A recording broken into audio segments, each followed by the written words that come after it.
Chapter 10. Max and I lay side by side on the floor after round 1 of a marathon of sex. The bell rang, and I realized I had forgotten that I had ordered dinner. He scrambled to put on his pants. I got up to run, and he threw me his coat. What will the waiter think? I don't care. Maybe he'll think that Mr. Blackstone is getting a piece from his hot wife. Maybe he'll tell the others that I'm not homosexual. Well, are you? He turned with his bright, expensive smile and his dimples carving dents in both sides of his jaw, and said, "I'll let you answer that." He opened the door and told the waiter to place everything on the floor, because he was having a picnic with his new wife. The waiter never looked in my direction, setting the food down on a white tablecloth he had spread on the floor. Like a dutiful employee, he smiled and backed out of the room. They probably think we're crazy. That's what they think of the rich, he said, opening a bottle of wine. Max had forgotten that I was included in that group who thought that the rich were arrogant, insane, unsympathetic people. As Max prepared to pour me a drink to celebrate our compromise, a phone rang. By the old-fashioned ring, it was my phone. I had left it on just in case there was news from Jonas and Maxim. I had to be available, out of my concern for Jonas and my child. Max stood, searching around the room for my phone, and found it. He looked at it. "You have a missed call from Charles Street John." His forehead wrinkled with disapproval, his eyes seething with jealousy, and his thick eyebrows narrowing. "Did you fuck him, Alex? Would you believe me if I told you?" Max didn't say a word, and turned his back and tilted his head to the right. "Then why would I waste my time to go through that with you?" The conversation had taken an ugly turn. After the wonderful lovemaking, we were back to where we started. I stood, and the only cover I had on my naked body dropped to the floor. His eyes wandered to my mound, and he grabbed my hand. "You are not going anywhere." "And who is going to stop me?" "I am," Max said, throwing me across his knee. He began paddling my ass with his large hands. "Stop, Max. You are hurting me." "Yes. But it's making me feel a lot better." He stopped, and his hand slid over my butt, and he gently began rubbing where he had turned my butt cheeks red. "This makes me want you more. I don't know what is wrong with me." He reached for the soft butter on a tray and rubbed it on me. He then circled the rim of my anus and slid his buttered finger into my opening, while with the finger of his right hand he played with my folds. He then placed his finger into my vagina. With one finger in my ass and the other on my clit, I managed to get to my knees, propping my body against the couch. Max took out the finger in my anus and guided his hard dick into my opening and plunged forward. I felt it in my stomach, and then it hit a wall and would go no farther. His movements were hard and powerful, and when I thought I would burst, he slowed down and used his large finger in my vagina to simulate a dick. I was being fucked at both ends, and Max's movements were so in sync that a chill raced up my spine and settled at the nape of my neck. "I'm coming, Max." "Go ahead and come, baby. I'm going to be here a while.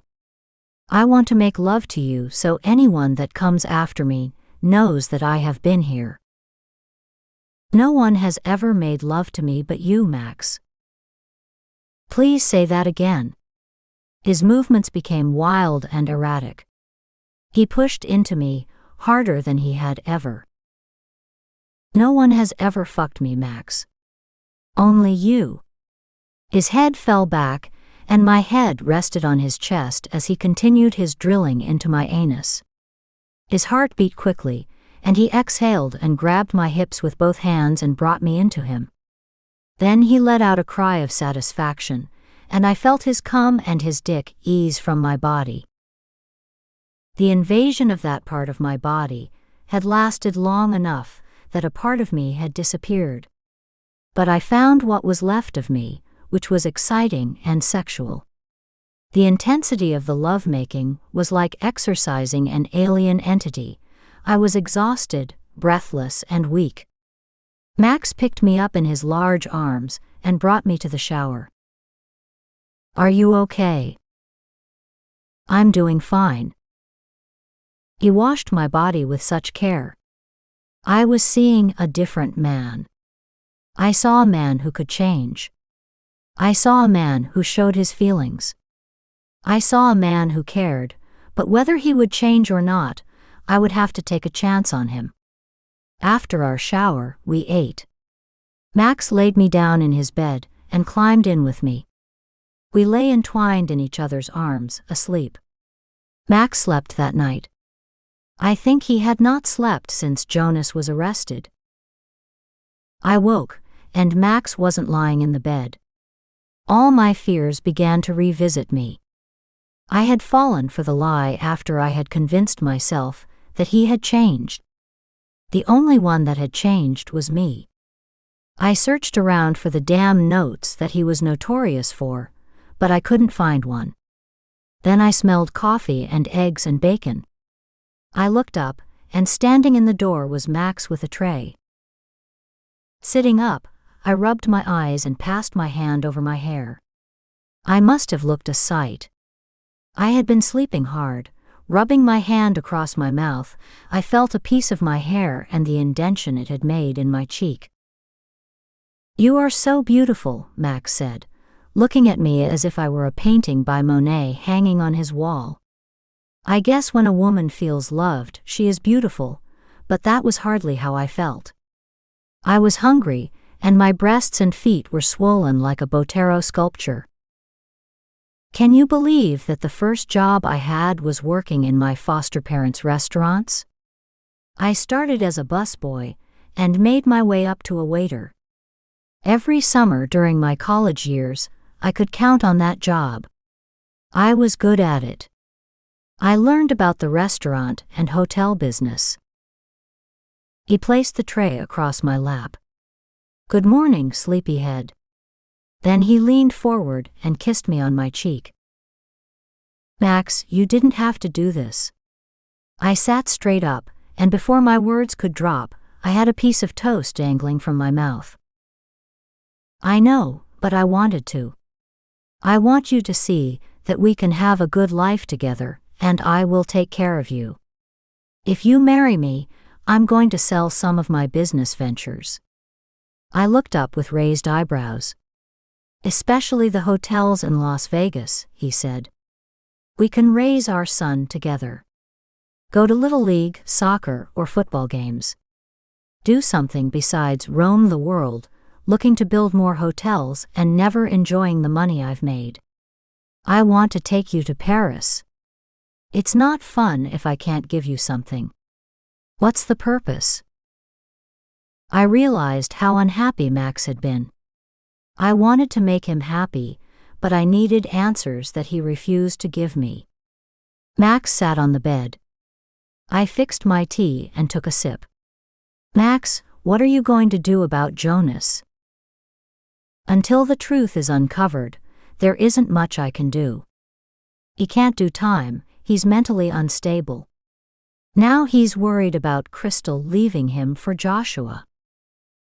"Max, I know you love your brother, but don't do anything to Joshua to cause him any problems. I know Joshua. He will bounce back from Crystal, and Crystal likes Jonas a lot." "I wouldn't do anything. I have enough problems with you."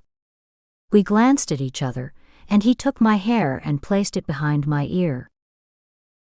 I looked casually at the clock on the wall, and then I screamed. "What day is it? I was supposed to be at work this morning. I will lose my job." "You don't need a job. I called St. John and told him that you will no longer work for him." "Why would you do that, Max?" I thought that because we were finally intimate, everything was better between us. You don't know women. You must have thought that you could fuck that Beaumont woman and say it was over between the two of you, and that was that. Well, it wasn't. And what you did by calling Charles is unforgivable. Where is my phone?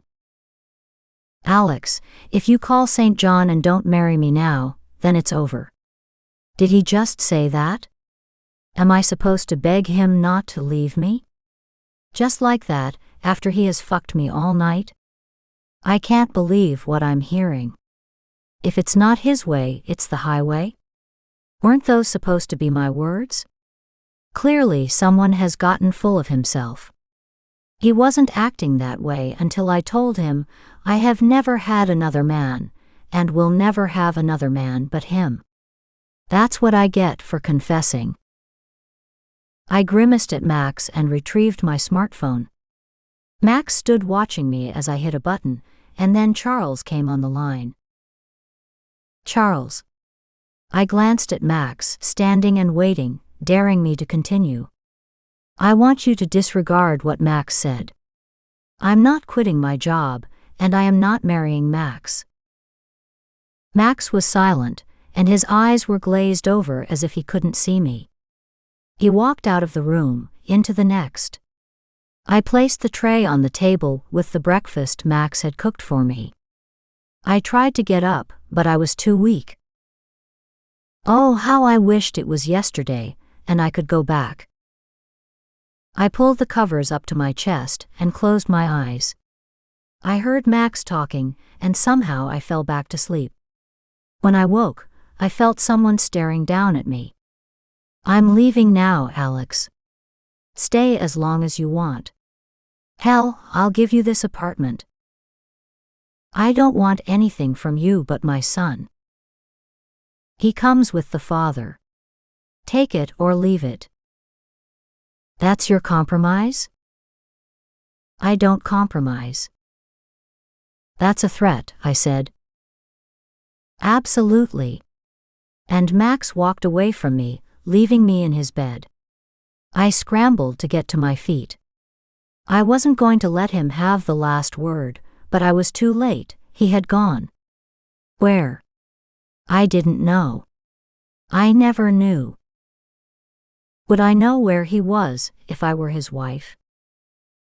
I dreaded returning to my bungalow because I had to face Crystal and her questions. I walked in the door and found Crystal sitting facing the television, but not watching it.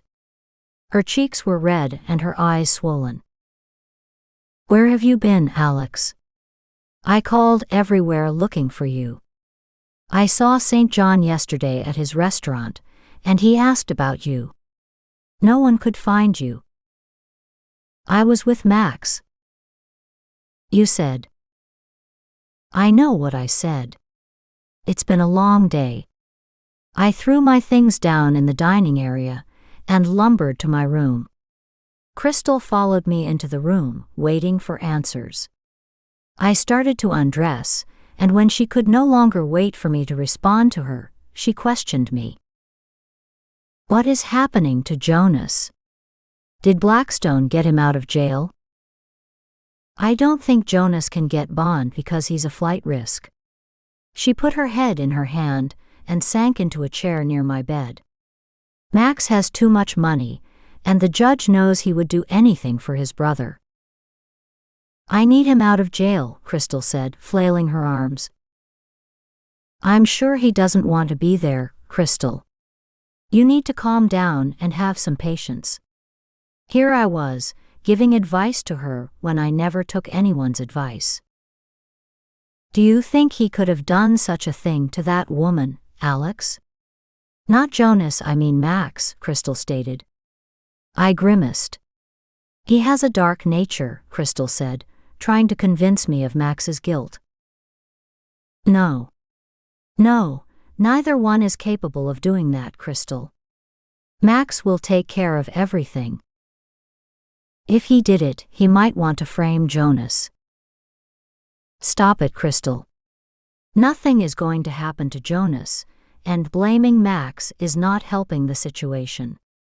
I climbed into my bed, and Crystal stayed curled up in the chair looking for reassurance, which was a waste of time because I needed some myself. Chapter 11. I showed up to work the following day, feeling exhausted and out of it. I shouldn't have even been there, but I didn't want Charles to feel as if First was taking advantage. I was aware that I wasn't doing the work I had being paid for, and by the stares, whispers, and looks on everyone's faces on my floor, they felt the same way I did. However, I was determined to make this work without Charles's intervention. "Good morning, Ms. Bishop," one of the eager interns said.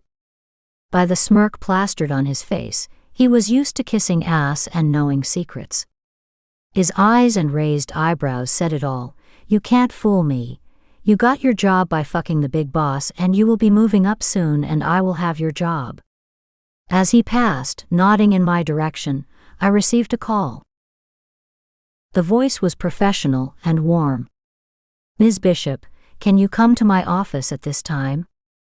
It didn't have the salacious sound of Max when he first hired me in San Francisco, but the tone had the same intent. "Yes, sir. I'll be there in a minute." I didn't know what I would find, but I hoped it wasn't a naked Charles Street John, because First would have to quit on the spot. How could I think such a thing? Charles has been more than a gentleman. I clambered to the elevator, and in seconds, I was at the top floor. I rang the bell, and when the door opened, Charles stood there in a pair of gray slacks and a white V-neck silk sweater. He looked deliciously handsome. "Come in, Alex." I walked into the room and stood with panic on my face. I just knew he was going to fire me. But wouldn't he let someone else do that? "I have good news for you." My breath eased out. "The judge in family court agreed to hear your case, and my lawyers are preparing to argue before him. I know a few judges myself. If everything goes well, you will have your son back within a week." I ran to Charles and looped my arms around his neck. Looking into his cool blue eyes, I leaned into his lips and his mouth met mine. My head began to swirl, as if I was on a merry-go-round. I felt dizzy, I felt happy, I felt faint, and I felt his kiss and his evasive tongue. It did something to me. I had to admit, I liked it. Pulling myself away from him before I would regret the next step, which was climbing into his bed, I said, "Thank you." All of a sudden, the hold that Max had over me did not appear to be as strong. I could see, think, and feel again. Charles was a handsome man. His blue eyes and slanted smile seduced me in a way Max had not. His easy manner was the opposite of Max's direct, stand-your-ground attitude. But I wasn't ready to give up on Max, and I wasn't ready to be unfaithful to a man I had wanted from the moment I laid eyes on him. "Alex, have a seat." I found a chair facing the window, looking out into the city. I tried to read Charles's magnificent face, which concealed his feelings, and he hesitated and then said, "Would you marry me?" My mouth opened wide, and I didn't know what to say. I didn't say no and I wouldn't dare say yes, but I said, "Wow. You know how to sweep a girl off her feet." "Me, why me? Why do you want to marry me?" "I want to take care of you." "I want to take care of you and your son," he said, cupping my chin with a soft touch of his hand. "You know very well that Max will never stand for me marrying you?" he queried. "No, that's not exactly what I wanted to say. He will not stand for another man raising his son." "So you are not going to marry Max, and you can't marry anyone else because of him." I hadn't thought of it that way. Charles had me pondering my future. I was too young to think about that. But now I had to. I can give you the things you need to prevent Max from taking your son from you again. He can cite the bungalow as an unsuitable home for his child. And you are unable to pay for a private school. But once I have him in my custody, he will have to pay child support, and I can afford better living conditions and a school. I thought my argument was convincing, at least to me. Charles went to his knees in front of me, meeting my eyes, placing his hands on mine. Max can claim that he would be a better parent, because you are not married, and you never told him about his child. There are so many things that he may say, true or false. Furthermore, there is the issue of someone kidnapping his son. Confused and bewildered, my face lifted upward, my eyes closed, and my head dropped back. Charles had thrown every reason in the world at me why I should marry him. What do you say, Alex? Will you? I held my breath. He saw me hesitate, and my eyes searched the room for an answer. He added, I promise you that if you don't think we are compatible, you can get an annulment.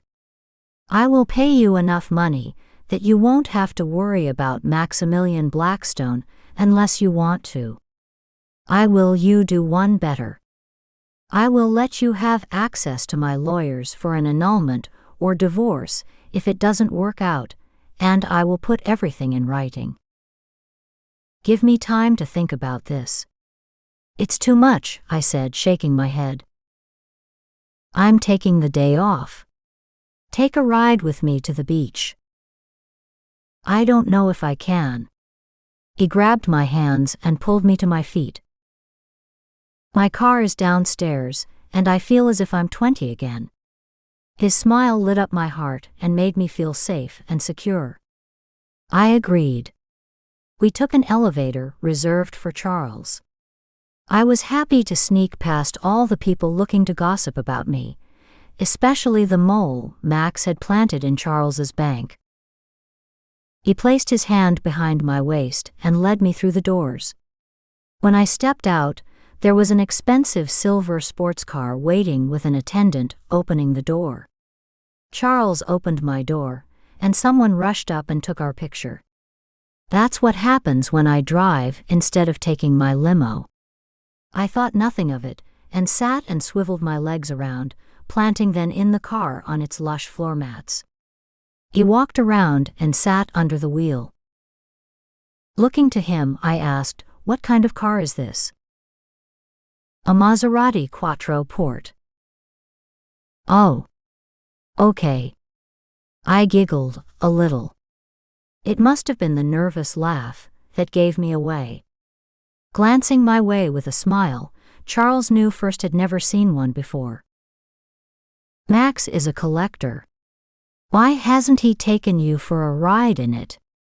He queried. He's been busy, and we have had a contentious relationship. Can we talk about something else? I shook my head, closing my eyes. Whatever you wish. You haven't had lunch. I want a big, juicy cheeseburger, I said with the eagerness of a teenager. Me too, he said with a wide smile. I couldn't imagine Charles driving up in that car to a fast food window and ordering a hamburger. I thought he was trying to show me that he was human and just a man, which was more than I could say about Max. In some ways, I was in awe of Max. He had control of his feelings. Maybe that was why I tried so hard to force emotions from him with my constant denial of him. I might have been secretly afraid of losing him because I would go so far with him and then give in. I never wanted to lose that man. I never wanted him out of my life, and I never wanted him not to pay attention to me. But Charles was forcing me to examine my life and what I wanted from it. Charles dropped me at home at the end of the day. And as soon as I walked into the house, placed my purse on a table, and kicked off my shoes, I drifted into the kitchen to get a bottle of water, but I heard a knock at the door. Who the hell is it this time? I grumbled. The knock was loud. I knew that knock. It was the big bad wolf. All of me said, "Don't open it," but I did. Max burst through the open door. "Do you understand, Max? I'm not the only person that lives here," I said, standing near the doorframe.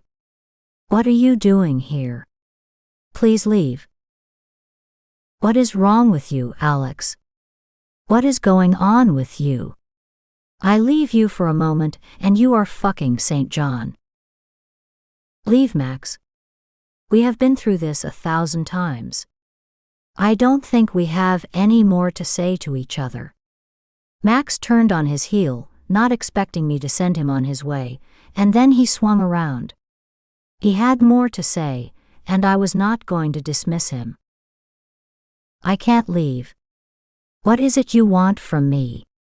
I have my son and Jonas to deal with, and every minute I am worrying about you." "I'm not your concern. Our child is. I'm not your child. I'm a woman.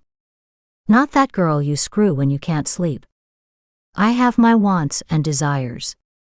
I have a life away from you." Max walked in my direction, and I backed up, moving away from him. "You have no excuse for what you have done to us, Max." I saw a crack in his armor.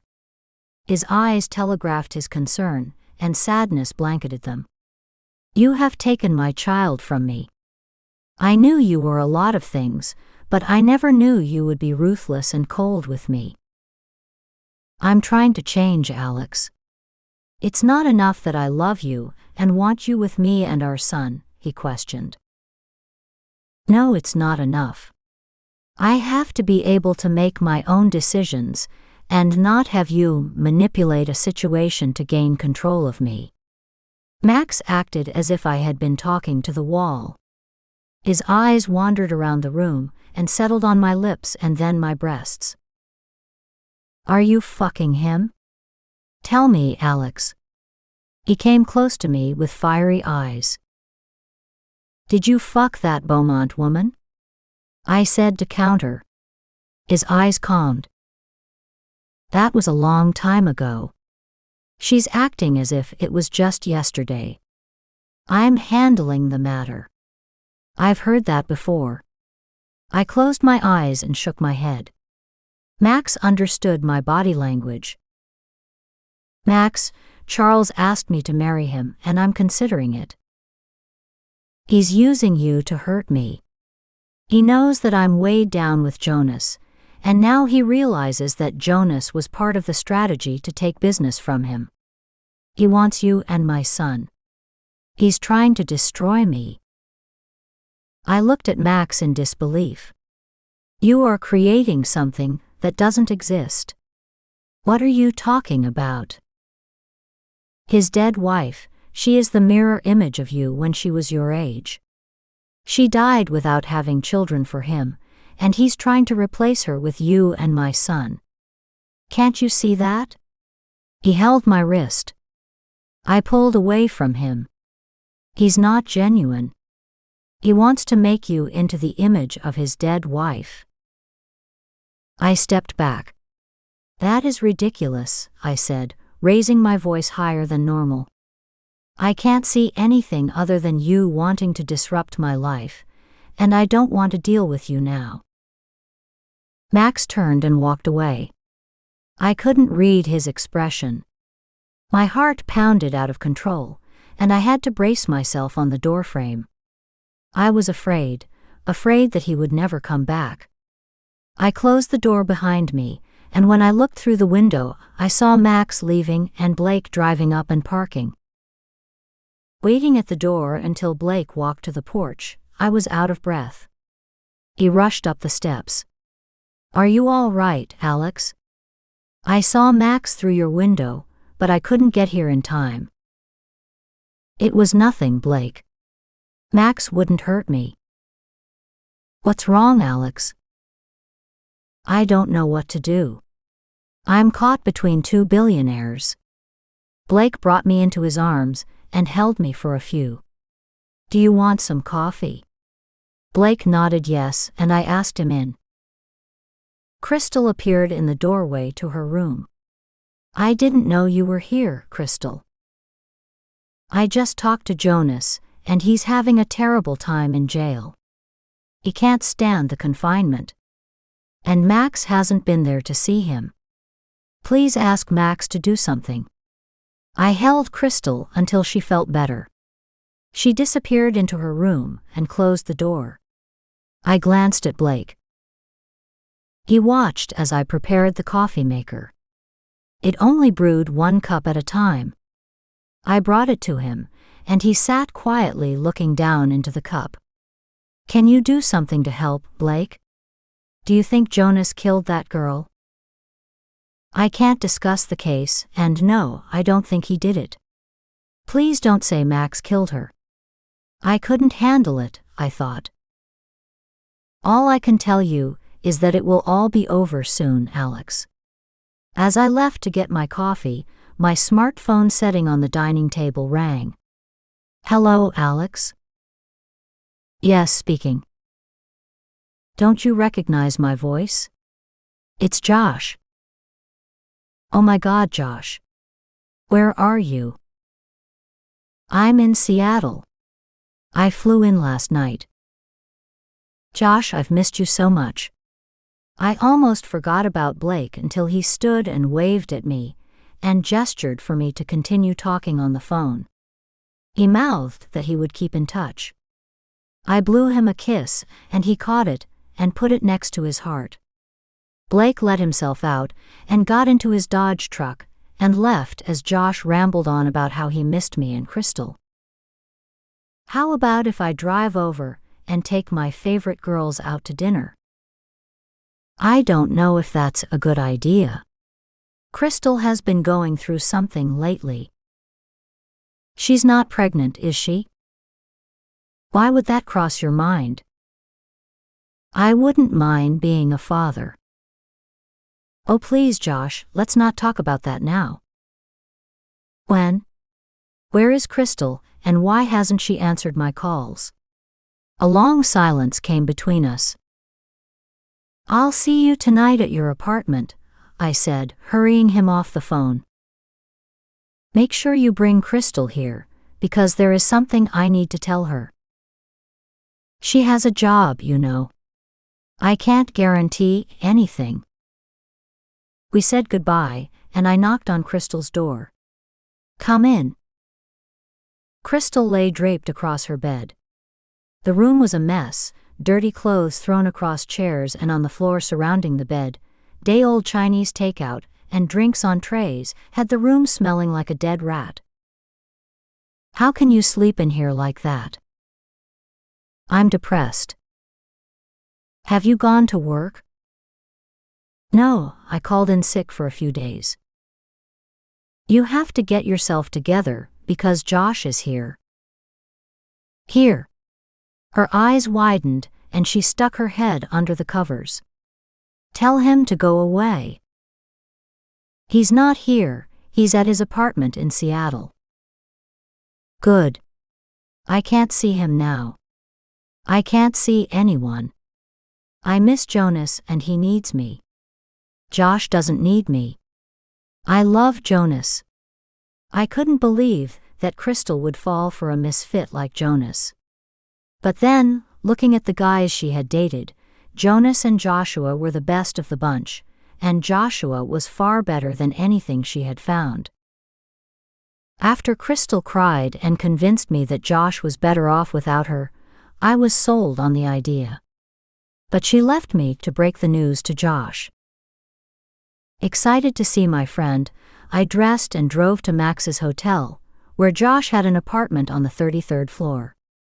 I dropped my VW off with the valet. He took my keys as if I had the plague. That drew a silent laugh from me. The doorman opened the door wide and gave me a glance of recognition. When I had walked halfway through the lobby, I heard the doorman say, "Welcome back, Mr. Blackstone and Ms. Beaumont." I turned in time to see them enter, him smiling, and her hand looped under his, and his left hand placed over hers. I paused a moment, because he hadn't reached his private elevators. I wanted him to see me, so there could be no denying that he was with her, or the standard excuse. Jonas was in county jail, but the look on Max's face said that he didn't give a damn. He was going to get whatever Jessica Beaumont specialized in, which from looking at her, could be any number of things. When Max and Jessica reached the elevators, he had to cross my path to get to his penthouse elevator. As he made a right, I crossed in front of him to my left. I turned and faced him. "I hope she makes you happy," I said with trembling lips. I thought my heart had stopped beating, and that I had died. The opening of the elevator doors sent a whoosh of air, and I knew I was alive, at least for the moment. Max startled and his eyes opened wide, not expecting to see me. And I was so upset that I couldn't see or think. He stopped, pulling away from Jessica to go after me, but she wouldn't let go of his arm. All he could do was call my name.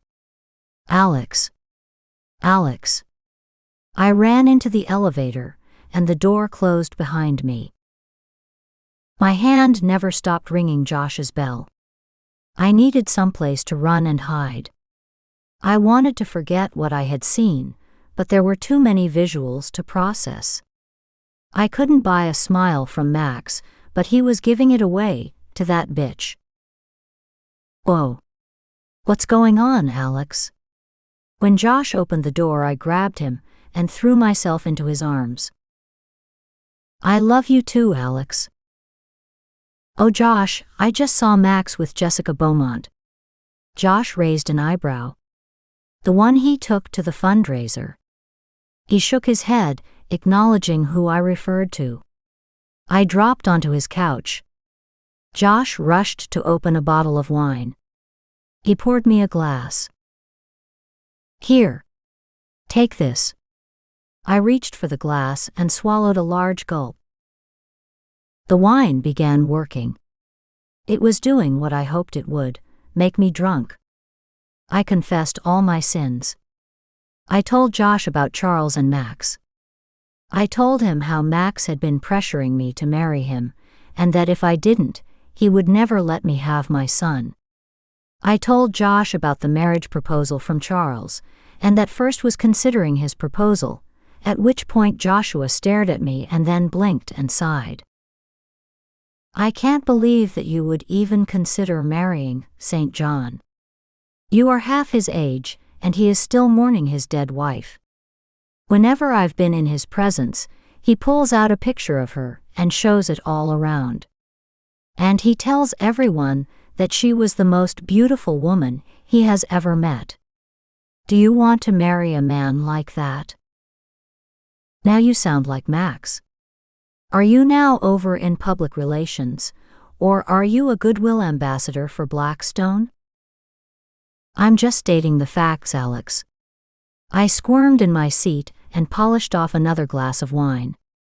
I saw her picture, Alex. He showed it to Max too, and she looks exactly like you. Only you are a younger version. So maybe Max has something there when he says that he is trying to recreate a version of his wife. That's just not true. And there are a lot of people that resemble one another, I said. Do what you want, but I think you're making a bad choice. I would take a man who wanted me for myself, instead of one who would try to remake me after someone else. That's just creepy. I can live with creepy, I just can't live with someone dominating me. Then you dominate him. Isn't that what you do? Aren't those the games you and Max played? I gave Josh the finger. Josh, I'm serious. That's your problem. You are too serious. I tell you what, let's go to the bar downstairs and listen to jazz. There's this great piano player. We can get drunk, and you can tell me about Crystal. I wished Josh would get drunk enough that I could tell him about Jonas and Crystal.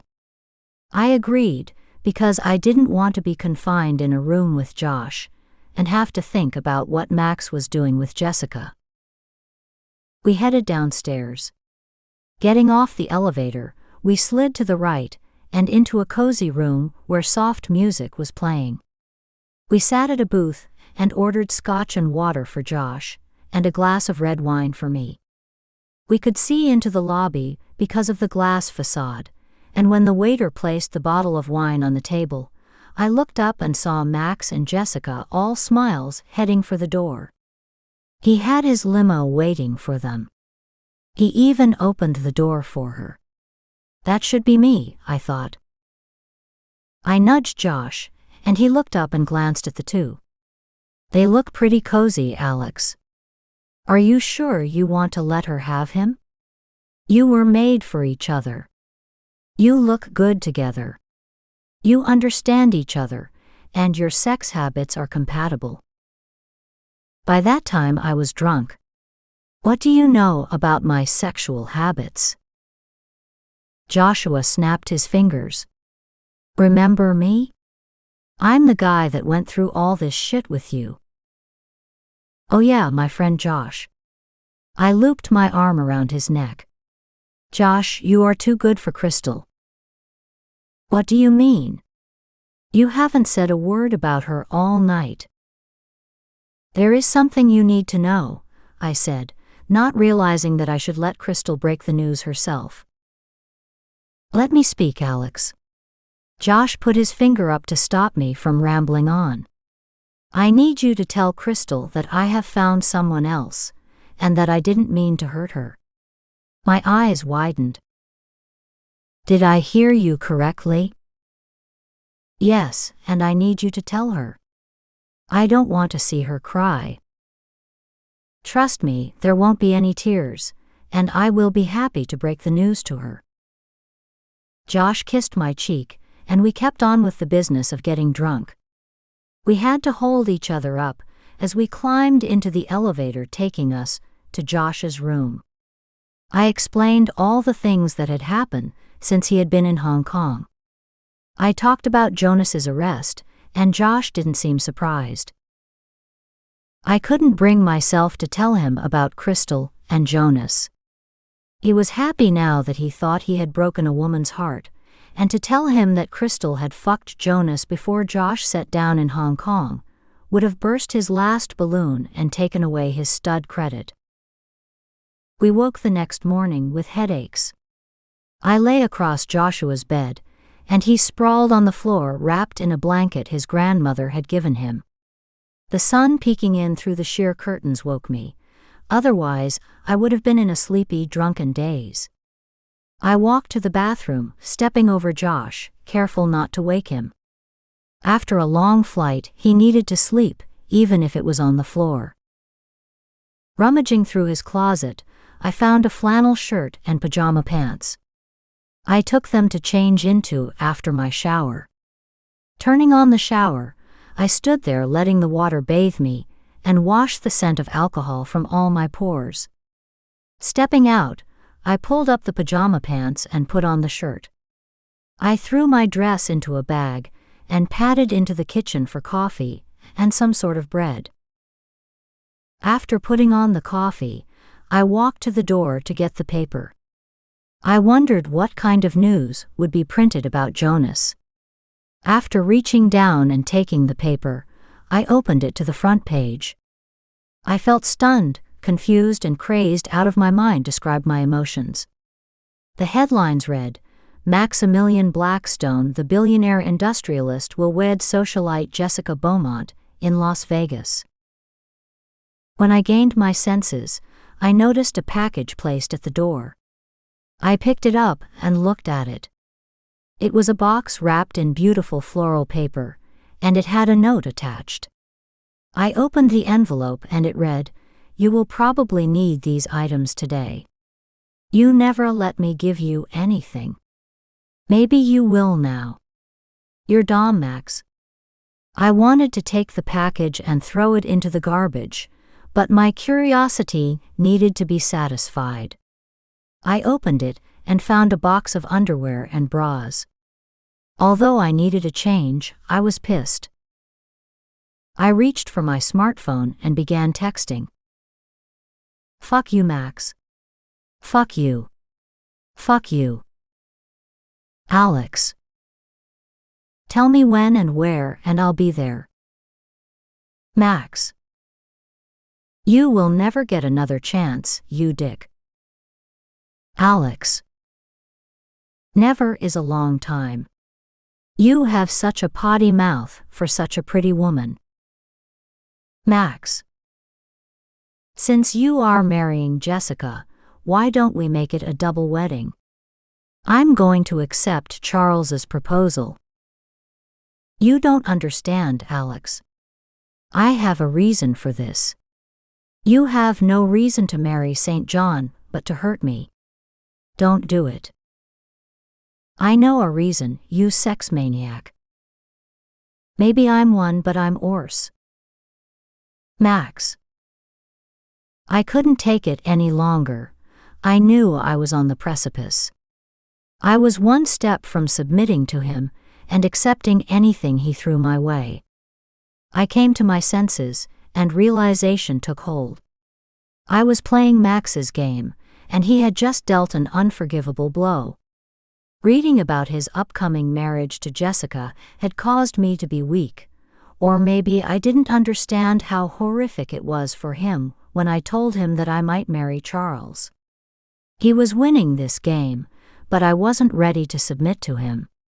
I wasn't ready to say that he had won, and I would do anything to have him and keep him. I turned the phone off without answering the last text.